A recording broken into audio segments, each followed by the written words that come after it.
ಇವತ್ತಿನ ದಿವಸ ಈ ಒಂದು ಸತ್ಯಾಗ್ರಹ ನಾವು ಯಾಕೆ ಮಾಡ್ತಾ ಇದ್ದೀವಿ, ಕಾರಣಗಳೇನು, ನಮ್ಮ ಸಮಾಜಕ್ಕೆ ಏನ್ ಸಿಗಬೇಕು, ಏನ್ ತೊಂದರೆಗಳಿದಾವು, ಅದ್ರ ಬಗ್ಗೆ ಇಲ್ಲಿ ನಾವೆಲ್ಲ ಸತ್ಯಾಗ್ರಹದಲ್ಲಿ ಭಾಗಿಯಾಗಿದ್ದೀವಿ. ಇವತ್ತು ನಾನು ಹುಟ್ಟಿದಾಗಿದ್ದ 67 ವಯಸ್ಸು. ನನ್ ತಿಳಿಕತ್ತಾಗಿರ್ಬೇಕು, ಬಹಳ ಅಂದ್ರೆ ಒಂದು 7 ವರ್ಷ ತಿಳಿಯಕತ್ತಿರ್ಬೇಕಲ್ಲ. ನಾನು ಅಂದ್ರೆ 60 ವರ್ಷ ಈ ಸಮಾಜದಿಂದ ನಾನು ಸಂಬಂಧಗಳನ್ನು ಹೊಂದಿದೆ. ಯಾಕಪ್ಪ ಅಂದ್ರ ಈ ಸಮಾಜದವರು ನನ್ನ ಮತಕ್ಷೇತ್ರದಲ್ಲಿ ಬಹಳ, ಪ್ರತಿಯೊಂದು ಊರಲ್ಲಿ ಮದಮಾವಿ ಅಂತ ಒಂದು ಊರು ಇದೆಯಲ್ಲ, ಊರು ಪೂರ ಎಲ್ಲಾ ಸಮಾಜ, ಬೇರೆ ಸಮಾಜನ ಇಲ್ಲ. ಬಹಳ ಉರ್ದು ಸಮಾಜದ ಜನ. ನಾನು ನಿಮ್ಮ ಮುಂದೆ ಸ್ತುತಿ ಮಾಡ್ತಾ ಇಲ್ಲ,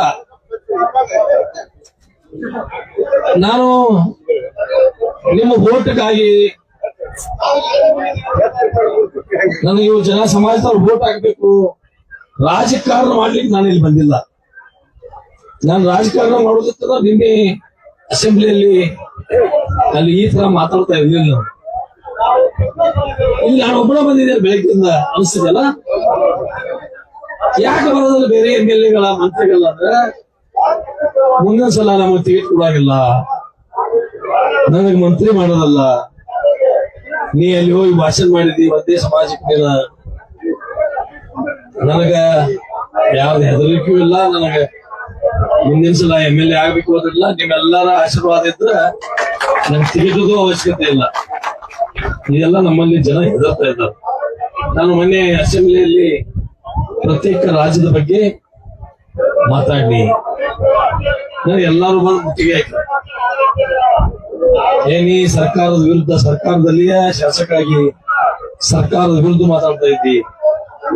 ನಾನೇನೂ ಸರ್ಕಾರದ ವಿರುದ್ಧ ಮಾತಾಡಿಲ್ಲ. ನಮ್ಮಲ್ಲಿ ಸೌಳು ಜವಳಗಳಾಗಿದಾವು, ಭೂಮಿ ಎಲ್ಲ ಬರಡಾಗಿಬಿಟ್ಟೈತಿ. ಆ ಸೌಳು ಜವಳನ್ನ ಮಾಡಿದ್ದಾದ್ರೆ ಮತ್ತೆ ನಾವು ಬದುಕಬಹುದು ನಮ್ ಜನ ಅಂತ ಮಾತಾಡಿದ ಸರ್ಕಾರದ ವಿರುದ್ಧ. ಬೇಸಿಗೆ ಕಾಲದಲ್ಲಿ 3 ತಿಂಗಳ ಕೃಷ್ಣಾ ನದಿ ಬತ್ತಿ ಹೋಗ್ತೈತಿ. ಮಹಾರಾಷ್ಟ್ರದಿಂದ ಕೊಯ್ನಾ ಡ್ಯಾಮ್ದಿಂದ ನಮ್ಮ ನೀರು ಬಿಡಬೇಕು. ಅದು ಮಹಾರಾಷ್ಟ್ರ ಸರ್ಕಾರದಿಂದ ಒಂದು ಒಪ್ಪಂದ ಮಾಡ್ಕೊಡ್ಬೇಕು. ಪ್ರತಿ ಸಲ ನಾವು 25 ವರ್ಷದಿಂದ ಬೆಳಗಾವಿ ಜಿಲ್ಲೆ ಎಲ್ಲ MLA, MLC ಪ್ರಭಾಕರ್ ಕೋರೆ ಅವರು ಪ್ರತಿ ವರ್ಷ ಹೋಗುದು ನಾವು. ಅವ್ರ ಅಪಾರ್ಟ್ಮೆಂಟ್ ತಗೊಳ್ಳೋದು, ಅವರು ಮನೆ ಮುಂದೆ ಹೋಗಿ ನಾಯಿಗತ್ತೆ ನಿಲ್ಲುತ್ತ ನಾವು. ಆಮೇಲೆ ಅವ್ರು ಬಂದು ಬಿಡೋದಿಲ್ಲ. ನದಿ ಯಾರು ಒಬ್ಬರದಿಲ್ಲ, ಅದು ಎಲ್ಲರಿಗೂ. ಆ ಭಾಗದಲ್ಲಿ 3 ತಿಂಗಳ ಅದರಿ ತಾಲೂಕ, ರಾಯಬಾಗ್ ತಾಲೂಕ, ಜಮಖಂಡಿ ತಾಲೂಕ, ಕಾಗವಾಡ ತಾಲೂಕ, ಎಲ್ಲಾ ಪಕ್ಕದ ಬಿಜಾಪುರ ಮಠ ನೀರು. ಇದನ್ನ ಮಾತಾಡಿದ್ರೆ ಸರ್ಕಾರದ ವಿರುದ್ಧ ನಮ್ಮ ಬೇಡಿಕೆಗಳನ್ನು ಬೇಡಿದ್ವಿ ನಾವು. ನಮ್ಮ ಉತ್ತರ ಕರ್ನಾಟಕದ ಜನರಿಗೆ ಏನ್ ತೊಂದರೆ ಆಗ್ತೈತಿ ಅನ್ನುವಂತ ಬೇಡಿಕೆಗಳನ್ನು ಬೇಡಿದ್ವಿ. ನೀವೆಲ್ಲ ಎದಕ್ ಕುಡಿದಿರಿ? ನಿಮ್ಗೆ ಏನ ಕೆಲಸ ಇಲ್ಲ? ಏನ್ ಮುಚ್ಚಲಾಗಿ ಕಳೆದೈತಿ ನಮ್ಗ? ನಮಗೆ ನ್ಯಾಯಬದ್ಧವಾಗಿ ನಮ್ಮ ಸಮಾಜಕ್ಕೂ ಬೇರೆ ಸಮಾಜಕ್ಕೆ ಏನ್ ಕೊಡ್ತೀರಿ ಆ ಸಮಾಜಕ್ಕೂ ನಮಗ್ ಕೊಡಿ. ಇದು ನಮ್ಮ ಬೇಡಿಕೆ. ನಾವೇನ್ ಎಲ್ಲಾ ಬೊಕ್ಕಸ, ಇಡೀ ರಾಜ್ಯದ ಎಲ್ಲಾ ಬೊಕ್ಕಸ ನಮ್ಮ ಸಮಾಜಕ್ಕೆ ಕೊಡಿ, ಎಲ್ಲಾ ಸೌಲಭ್ಯಗಳು ನಮ್ಮ ಸಮಾಜಕ್ಕೆ ಕೊಡಿ ಅಂತ ನಾನು ಕೇಳ್ತಾ ಇಲ್ಲ. ಎಲ್ಲರಿಗೂ ಏನು ನೀವು ಸಮಾನತೆ ಕೊಡ್ತೀರಿ, ಆ ಸಮಾನತೆ ನಮಗೂ ಕೊಡಿ. ಇದೇ ನಿಮ್ಮ ಬೇಡಿಕೆ. ಇದರಲ್ಲಿ ಅಪರಾಧ ಏನಿದೆ, ತಪ್ಪೇನಿದೆ? ಅದಕ್ಕಾಗಿ ಬಂಧುಗಳೇ, ನಾನು ಸಾಕಷ್ಟು ಇಲ್ಲಿ ಈ ವೇದಿಕೆ ಮೇಲೆ ಸಾರ್ವಜನಿಕವಾಗಿ ಕೆಲವು ವಿಷಯಗಳನ್ನ ಮಾತಾಡ್ಲಿಕ್ಕೆ ಬರಲ್ಲ. ಕೆಲವು ಸಮಸ್ಯೆಗಳು ನಾವು ಸರಿಯಾಗಿ 4 ಜನ ಕೂತು ಮಾತಾಡಬಹುದು. ಇದು ನಿಮ್ಮ ಸಮಾಜ ಬಹಳ ದಿನದಿಂದ ಒಂದು ಮಾತನ್ನ ಹೇಳ್ತೀನಿ, ನಾವು ಇದುವರೆಗೆ ಯಾವ ನಿಮ್ಮ ಸಮಾಜ ಯಾವ ಜಾತಿಯ ಮೇಲೆಯೂ ದಂಡೆ ತೂಗಿಲ್ಲ, ಯಾರಿಗೂ ವಿರೋಧ ಕಟ್ಟುವಂದಿಲ್ಲ. ನೀವು ಹೇಳ್ಬೇಕಾದ್ರೆ ಯಾರು ಅವ್ರ ಜೈನರು ಇರ್ಲಿ, ಮುಸ್ಲಿಂ ಇರ್ಲಿ, ಲಿಂಗಾಯತ್ ಇರ್ಲಿ, ಮರಾಠ ಇರ್ಲಿ, ಯಾರು ಜಾತ್ಯದಿಂದ ಎಂದು ನಾನು 25 ವರ್ಷದಿಂದ ಶಾಸಕರಿದ್ದೀನಿ. ನಾನು ಮೊದಲು ಪಂಚಾಯತಿ ಮೆಂಬರ್ ಆಗಿದವನು, ಜಿಲ್ಲಾ ಪಂಚಾಯತಿ ಮೆಂಬರ್ ಆಗಿದವನು, 40 ವರ್ಷ ರಾಜಕಾರಣದಲ್ಲಿ ಪ್ರಾಮಾಣಿಕವಾಗಿ ಜನರ ಸೇವೆಯನ್ನು ಮಾಡಿದ್ದೇನೆ. 40 ವರ್ಷದಿಂದ ನನ್ನ ರಾಜಕೀಯ ಅನುಭವದಲ್ಲಿ ನಾನು ಚಿಕ್ಕವಳಿದ್ದಾಗಿದ್ದು ನಿಮ್ಮ ಸಮಾಜದಲ್ಲಿ ಏನು ಒಂದು ಗೌರವ, ಮಾನವೀಯತೆ, ಮೌಲ್ಯಗಳು ಮತ್ತೇನೋ ಒಂದು ಪ್ರೀತಿ, ವಿಶ್ವಾಸ ಮತ್ತೇನು ಬೋಳೆಪಣ ಅಂತಾರೆ ನಮ್ಮ ಕಡೆ ಮಹಾರಾಷ್ಟ್ರದಲ್ಲಿ. ಬೋಳೆಪಣ ಅಂದ್ರೆ ಕನ್ನಡದಲ್ಲಿ ಏನಂತಲ್ಲ, ಸಮಾಧಾನಕ್ಕಿಂತ ಮತ್ತೊಂದು ಹೆಸರು ಅಮಾಯಕರು. ನಿಮ್ಮಂತ ಅಮಾಯಕರು ಯಾರೂ ಇಲ್ಲ. ಅದೆಲ್ಲಿ ಬೇಕಾದ್ರೆ ಯಾವ ವೇದಿಕೆಯಲ್ಲಿ ಹೇಳಿ ಬಯಸ್ತೀನಿ. ನಾನು ಬಹಳ ಸಮಯ ಇಲ್ಲೆಲ್ಲ ಇದ್ರು ಮಧುಬಾಯಿ ಅವ್ರು ಬಂದಿರ್ಬೇಕು, ಮರಾಠಿಯಲ್ಲಿ ಹೇಳ್ತಂತೆ राजा सकाळी मला फोन आला, 10 गाड्या घेऊन यायला आलो मी, आमची तुम्ही तिथं या, ते 100 घर बांधले तिथं, पण अजून त्यांना हक्कपत्र दिले नाही. हेच नाही तुमचं ನೀವು ಇದೇರಲ್ಲ, ನಿಮ್ದು ಯಾರು ಬಿಸ್ಕೊಳಕ್ ಹಕ್ಪತ್ರ ತಗೊಂಡು ಯಾರು ಮಾಡೋದು ತಿನ್ನೋದು ಬೇಸುಕಲ್ಲ ತಿನ್ನೋದು, ನಿಮ್ಗೆ ಯಾವ ತೆಗಿತಾರಲ್ಲ ನಾ ಇದಿಲ್ಲ ಹಕ್ಪತ್ರನು ಕುರ್ಸ್ಬೇಕಲ್ಲ. ಇವ್ರಿಗೆ 100 ಮನೆಗಳು ಬೇಕಿದೆ ದಿವಸದಲ್ಲಿ ನನ್ನ ಮತಕ್ಷೇತ್ರದಲ್ಲಿ. ಪವಾರ್ ಸಾಹೇಬ್ ಬಂದಿದೆ, ಯಾಕಂದ್ರೆ ನಮ್ಮಲ್ಲಿ ಅವ್ರು ಕೆಲಸ ಮಾಡಿದವ್ರ ಅವರು ಪವಾರ್ ಸಾಹೇಬರು ಏನೋ ಹೇಳಿ ಅಡಿಗೆ ನನಗೆ ಹೇಳ್ತಿದ್ರು, ಈ ಸವಾಲು ಪವಾರ್ ಸಾಹೇಬ್ ನಮ್ಮ ಎಕ್ಸಿಕ್ಯೂಟಿವ್ ಕೆಲಸ ಮಾಡಿದ.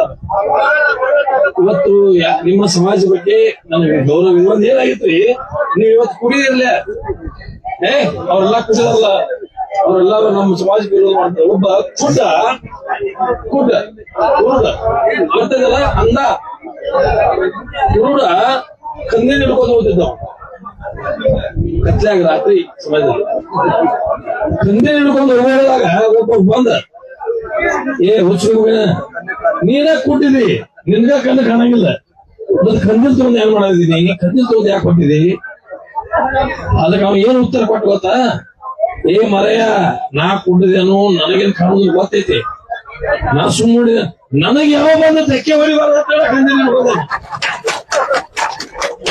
ಅಂದ್ರೆ ನಾವು ಹೋರಾಟ ಮಾಡುದು ನಮ್ಮ ಸಮಾಜಕ್ಕೆ ಹೊರತು ಬೇರೆ ಸಮಾಜಕ್ಕೆ ವಿರೋಧ ಮಾಡುವ ಸಲುವಾಗಿ ಅಲ್ಲ, ನಮ್ಮ ಸಮಾಜದ ಬೇಡಿಕೆಗಳ ಸಲುವಾಗಿ ನಾವು ಹೋರಾಟ ಮಾಡ್ತಾ ಇದ್ದೀವಿ.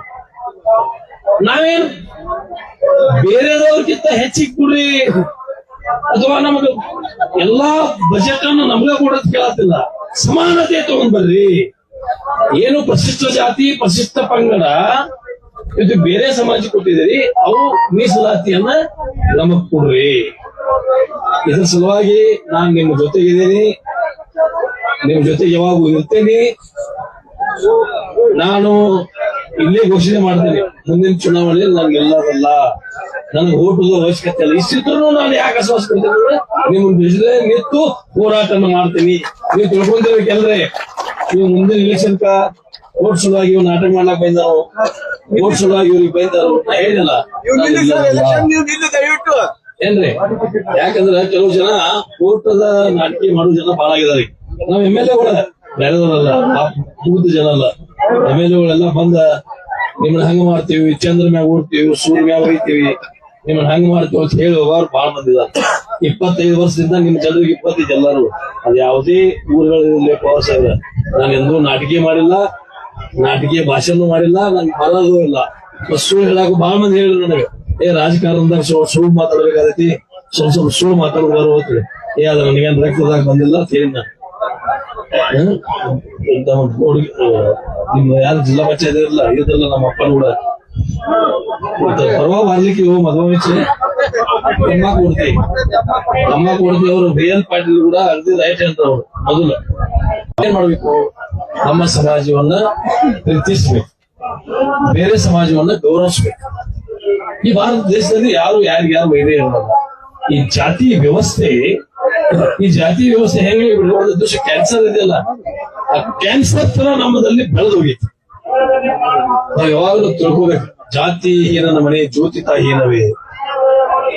ಇದು ಮಾಡ್ಕೊಂಡು ನಾವು ಭಾರತದಲ್ಲಿ ಇದು ಒಂದೇ, ಎಲ್ಲ ಬೇರೆ ಜಗತ್ತಲ್ಲಿ ಬೇರೆ ಯಾವ್ದು ದೇಶದಲ್ಲಿ ಈ ವ್ಯವಸ್ಥೆಗಳು, ಬೇರೆ ಭಾಷೆಗಳು, ಬೇರೆ ಜಾತಿಗಳು ಬೇರೆ ದೇಶದಲ್ಲಿ ಎಲ್ಲೂ ನಿಮ್ಗೆ ಕಾಣ್ಲಿಕ್ಕೆ ಆಗಲ್ಲ. ಭಾರತ ದೇಶದಲ್ಲಿ ಏನ್ ನೀವು ಅರ್ಜಿ ಹಾಕಿದ್ರಿ ದೇವ್ರಿಗೆ ನನಗೆ ಇದ ಜಾತಿಯಲ್ಲಿ ಹುಡ್ಸದ್ರಿ, ನಾವೇ ಅರ್ಜಿ ಹಾಕಿ ದೇವ್ರಿಗೆ ನಮ್ ಲಿಂಗಾಯತರಲ್ಲಿ ಹುಡ್ಸತ್ರಿ? ಇಲ್ಲಲ್ಲ, ಹುಟ್ಟಿದೆವು, ನಾನು ಬದುಕಬೇಕು, ನೀವು ಬದುಕಬೇಕು, ಬದುಕಲಿಕ್ಕೆ ಒಂದು ದಾರಿ ಮಾಡಿ ಕೊಡಿ, ಇಷ್ಟೇ ಕೇಳ್ತಾ ಇದ್ದೀವಿ.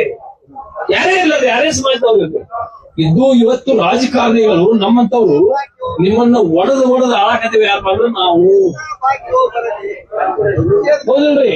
ಸರಿ ಇದೆಯಲ್ಲ, ನಾವು ಅದಕ್ಕೆ ಜಾತೀಯತೆಗೆ ಬಹಳ ಒತ್ತು ಕೊಡ್ತಾ ಇದ್ದೀವಿ. ನಾವು ಇವತ್ತು ಈ ಜಾತಿಯ ವ್ಯವಸ್ಥೆ ಒಂದು ಈ ಮಟ್ಟಿಗೆ ಹೋಗ್ಲಿಕ್ಕೆ ಕೆಲವು ರಾಜಕಾರಣಿಗಳೇ ಕಾರಣ. ಈಗ ಏನಾಗಿದೆ ಮನಸ್ಸಿನಲ್ಲಿ ನಮ್ಮಲ್ಲಿ, ನನ್ನ ಮನಸ್ಸಿಗೆ ನಾನು ಒಬ್ಬ ಬದುಕಬೇಕು, ನಾನೊಬ್ಬ ಶ್ರೀಮಂತ ಆಗ್ಬೇಕು, ನೀವೆಲ್ಲರೂ ಸಾಯ್ಬೇಕು, ಭಿಕ್ಷೆ ಬೇಡ್ಬೇಕು, ತಿರುಗಾಡ್ಬೇಕು ಅನ್ನೋದು ನನ್ನ ಮನಸ್ಸಿನ ಬಂದೈತಿ. ಈ ಮೆಂಟಾಲಿಟಿ ನಮ್ದು ಆ ತರ ಬೆಳೆದ್ ಬಿಟ್ಟೈತಿ. ನಮ್ಮ ಆಯುಷ್ಯಗಳು ಯಾಕೆ ಕಡಿಮೆ ಇದಾವ್ರಿ? ನಮ್ ತಂದೆಯವರ 105 ವರ್ಷ ಸರ್, ಶುಗರ್ ಇರಲಿಲ್ಲ, BP ಇರಲಿಲ್ಲ, ಚಸ್ಮಾ ಹಾಕ್ಲಿಲ್ಲ, 105 ವರ್ಷ. ಸಾಯುವಾಗ ಮನವಿಲ್ಲ, ಸಾಯಿ ಮಠ ಕೂತು ಹೊಲ್ದಾಗ ತೋಟದಾಗ ಕೆಲಸ ಮಾಡ್ಬೇಕು, ಕೆಲವರು ಸತ್ತು. ಈ ನಮ್ಮದು ಏನಾಗೈತಿ? ನಿಮ್ಮದು ಏನ್ ಒಂದ್ ಸ್ವಲ್ಪ ಲಾಟ್ರಿ ಆಯ್ತು, ನನಗೆ ನಿದ್ದೆ ತಗೊಂಡು ಇಲ್ಲಿ ಯಾರೋ ಮಂತ್ರಿ ಆದ, ನಾವು ಮಂತ್ರಿ ಆದ, ನಾ ರಾತ್ರಿ ಊಟನ ಮಾಡಿಲ್ಲ ರಾತ್ರಿ. ಆಮೇಲೆ ನಾನು MLA ಆಗ್ಬೇಕು, MLA ಆದ್ರೆ ಮಂತ್ರಿ ಆಗ್ಬೇಕು, ಮಂತ್ರಿ ಆದ್ರೆ ಮುಖ್ಯಮಂತ್ರಿ ಆಗ್ಬೇಕು.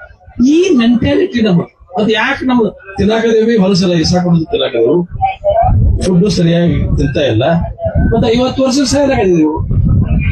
ನಾವು ಮೆಂಟಾಲಿಟಿ, ಬ್ರಾಡ್ ಮೆಂಟಾಲಿಟಿ ಇದ್ವಿ ಅಂದ್ರೆ ನೀವು ನೋಡ್ರಿ, ನೀವು ಟೆನ್ಷನ್ ಹೊಟ್ಟೆ ಮಾಡ್ಕೊಂಡ ದೊಡ್ಡ ಮನಸ್ಸು ಮಾಡಿದ್ರೆ 70 ವರ್ಷ 80 ವರ್ಷ ಬದುಕ್ತೀರಿ.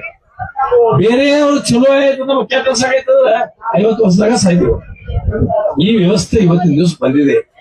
ಅದಕ್ಕಾಗಿ ಬಂಧುಗಳೇ, ನೀವು ಬದುಕಬೇಕು, ನಾವು ಬದುಕಬೇಕು, ಚೆನ್ನಾದಂತ ತಿನ್ಬೇಕು. ನಮ್ಮ ಮೆಂಟಾಲಿಟಿ ನನಗಿಂತ ಒಳ್ಳೆಯವ್ರು ಅವ್ರದ್ದು ಆಗಬೇಕು ಅನ್ನೋದು ಯಾವಾಗ ನಮ್ಮ ಮನುಷ್ಯ ಬರ್ತೈತಿ, ಅವಾಗ ನಾವು ಮನುಷ್ಯರು. ನಾಯಿಗೆ ಅಂದ್ರೆ ನಾಯಿಗೆ ಒಂದು ರೊಟ್ಟಿ ಹಾಕಿದ ಮೂಲಕ ಚೆನ್ನಾಗಿ ಮಡಿ ಕಾಯ್ದಿತ್ತ. ಆ ನಿಯತ್ ನಮ್ಮದೇ ಇದೆಯಲ್ರಿ, ಇವತ್ತಿನ ದಿವಸ ಇಲ್ಲ. ಅದಕ್ಕಾಗಿ ನಾವೆಲ್ಲರೂ ನೀವು ಕೂಡಿ ಮನುಷ್ಯರಾಗಿ ಬಾಳೋಣ, ಮನುಷ್ಯರಾಗಿರೋಣ. ನಿಮ್ಮ ಹೋರಾಟಗಳ ಬೆಂಬಲಿದೆ. ನಿಮ್ಮ ಅನಿಸಿಕೆಯನ್ನು ನಾನು ಅಸೆಂಬ್ಲಿಯಲ್ಲಿ ಎತ್ತೀನಿ, ಮುಖ್ಯಮಂತ್ರಿಗೂ ಹೇಳ್ತೀನಿ. ನಿಮಗೆ ನ್ಯಾಯ ಕೊಡಿಸುವಂತ ಕೆಲಸ ಮುಂದಿನ ನಿರ್ಮಾಣದಲ್ಲಿ ಮಾಡ್ತೀನಿ ಅನ್ನುವಂತ ಮಾತನ್ನು ಹೇಳಿ, ನನ್ನನ್ನು ಕರೆಸಿ ಗೌರವಿಸಿ ಕೆಲವು ಮಾತುಗಳನ್ನು ಹೇಳಲಿಕ್ಕೆ ಅನುವು ಮಾಡಿಕೊಟ್ಟಂತ ನಿಮ್ಮೆಲ್ಲ ಸಮಾಜದ ಬಂಧುಗಳಲ್ಲಿ ನನ್ನೆಲ್ಲ ವಂದಿಸಿ ನನ್ನ 2 ಮಾತಿಗೆ ವಿರಾಮ ಹೇಳ್ತಾ ಇದ್ದೀನಿ. ಎಲ್ಲರಿಗೂ ನಮಸ್ಕಾರ.